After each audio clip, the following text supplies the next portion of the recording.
François se retrouve à la bibliothèque le soir avant la remise de son devoir d'histoire sur le drapeau franco-ontarien.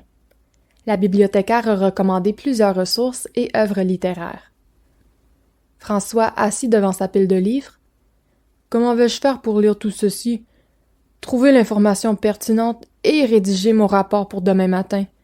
Je dois démontrer que les franco-ontariens se sont battus pour obtenir le droit d'apprendre en français en Ontario. » Un livre tombe sur l'espace de travail de François.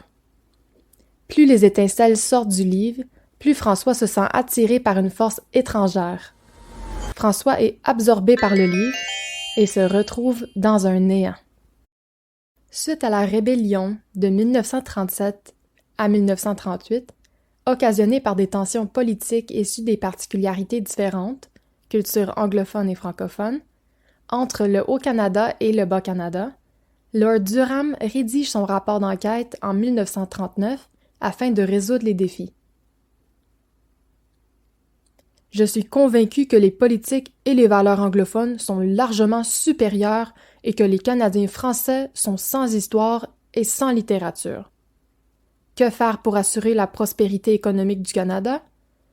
Comment accélérer l'assimilation des francophones? Je sais, je dois proposer l'union du Canada et du Bas-Canada. Dès 1940, je vais demander à instaurer un gouvernement pour gérer les lois et les deux populations trop distinctes. L'acte d'union est la meilleure solution. En 1844, le gouvernement assigne Egerton Ryerson à titre de surintendant de l'éducation. Il parcourt l'Europe pour rechercher les meilleures pratiques et systèmes d'éducation. À son retour, « Selon mes recherches, un système d'éducation de qualité doit offrir une éducation publique gratuite et obligatoire pour tous, avoir un programme d'études standardisé, un personnel qualifié et un service d'inspection scolaire afin de garantir la qualité de l'éducation. Ce système donnera un certain droit aux francophones. Voilà mes recommandations. » Il propose sa vision et en 1851, les francophones obtiennent le droit de fonctionnement en français dans les écoles. Toutefois, en 1863, une loi diminue le financement pour les francophones en Ontario. En 1867, l'Acte de l'Amérique du Nord délègue aux provinces le droit de gérer leur système d'éducation. Le ministre de l'Éducation de l'époque, George Ross, « Je vais émettre une nouvelle politique qui a pour but de centraliser et uniformiser le système de l'éducation en Ontario sur le modèle des écoles catholiques protestantes pour assurer la prospérité. » Ce qui s'annonce pas bien pour les franco-ontariens. En 1885, il impose des cours d'anglais dans les écoles francophones. En 1890, la langue d'enseignement dans toutes les écoles devient l'anglais. Les francophones en Ontario, mécontents, se tournent vers l'Église catholique pour obtenir de l'appui pour revendiquer. En 1910, l'ACFEO est fondée. En 1912, le gouvernement de Whitney interdit l'enseignement du français après la 3e année, d'après une recommandation de Francis Walter Merchant, l'inspecteur général. La crise éclate. Les francophones résistent, les conseils scolaires désobéissent au règlement et ils contestent devant les tribunaux. En 1913, le gouvernement crée le règlement 13 menaçant les représailles des enseignants et des élèves. De plus, le journal Le Droit est créé. En 1916, le sénateur Antoine Bellecourt. « Il est inacceptable que les élèves francophones de notre province apprennent en anglais. Le journal Le Droit publie ces injustices et démontre l'impact dans nos communautés franco-ontariennes. À titre de porte-parole de l'Association canadienne ACFEO, je vais revendiquer le droit d'avoir une éducation de qualité en français en Ontario. Unity League, je vous invite à vous joindre à notre lutte pour l'abolition du règlement 17. » En 1923, la Unity League est formée de journalistes, députés et universitaires anglophones d'influence. C'est Bellecourt, l'association ACFEO, Scott et la Unity League qui parlent pour la conciliation et les échecs qui ont mené le règlement. En 1925, Howard Ferguson crée le comité Scott Merchant Côté. En 1927, le rapport est déposé. Ferguson met fin au règlement 17 suite aux recommandations portées par celle-ci.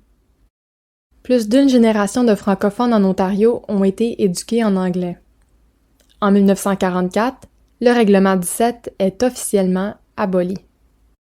En 1945, la commission Hope est créée. George Dew relance le débat sur les écoles francophones en proposant encore une fois de limiter l'enseignement du français dans les écoles. En 1951, Leslie Frost, le premier ministre de l'Ontario, ne donne pas suite à ce rapport. En 1967, suite à la demande de l'ACFEO, le comité de Roland Berrioux publie un rapport intitulé « Vivre et apprendre ».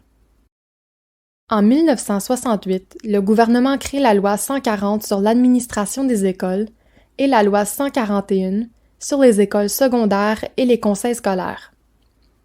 La qualité des écoles francophones secondaires demeure toutefois à désirer, car les francophones partagent la gestion de leurs édifices avec les anglophones et la culture franco-ontarienne n'est pas respectée ni placée en valeur.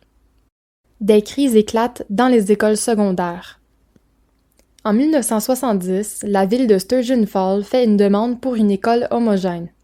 Une demande qui se fait refuser, et le début de la crise scolaire commence en 1971. De nombreuses protestations et révoltes attirent l'attention du gouvernement. L'école franco-citée à Sturgeon Falls ouvre finalement ses portes en 1976. Dans les années qui suivent, plusieurs autres crises mineures éclatent. La ville de Cornwall, Windsor, Geraldton-Long Lac à Burlington et l'école secondaire de Kirkland Lake font toutes une demande de création d'une école homogène. Ce n'est qu'en 1980 qu'une autre crise majeure éclate, celle de Penatanguishene. Ils font aussi la demande pour une école homogène, mais celle-ci est refusée par le conseil scolaire de Simcoe. Cette crise attire l'attention de plusieurs politiciens, dont Pierre Elliott Trudeau et William Davis. Je vais ordonner une commission scolaire pour calmer les tensions et trouver une solution. Monsieur Thomas Simmons fera une enquête et produira un rapport à cet effet. En 1972, Davis émet la loi 180 et 181 qui donnent le droit aux francophones de faire appel aux conseils scolaires qui sont défavorables aux minorités linguistiques. Les tribunaux accordent le droit aux francophones, une école secondaire à la fois. En 1982, l'école Le Caron à Penatanguishene ouvre ses portes.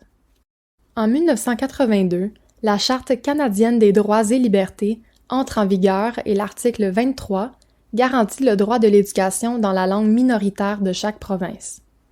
En Ontario, le projet de loi 30 prolonge le financement pour la création d'écoles francophones.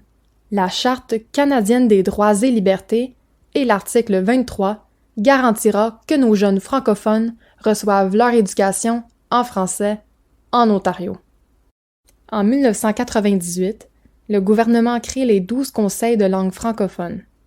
En 2016, l'honorable Kathleen Wynne, à titre de première ministre de l'Ontario, je présente et admets le tort irréversible que le règlement 17 a causé à l'héritage de la culture des Franco-Ontariens, et pour cela, le gouvernement ontarien émet ses excuses et promet que son gouvernement saura respecter l'article 23 et appuiera les conseils scolaires équitablement. Cette longue lutte nous a donné des écoles francophones et le droit à l'enseignement dans la langue de la minorité en Ontario. Toutefois, les défis persistent dans le monde de l'éducation francophone en Ontario. Une pénurie d'enseignants francophones est une réalité en Ontario. De plus, le gouvernement conservateur effectue des coupures au financement pour la première université distincte francophone à Toronto. François, la bibliothèque va fermer dans 15 minutes. Oui, j'ai presque fini. J'arrive. Tu sais, je pourrais m'habituer à voyager dans le temps. Peut-être pas.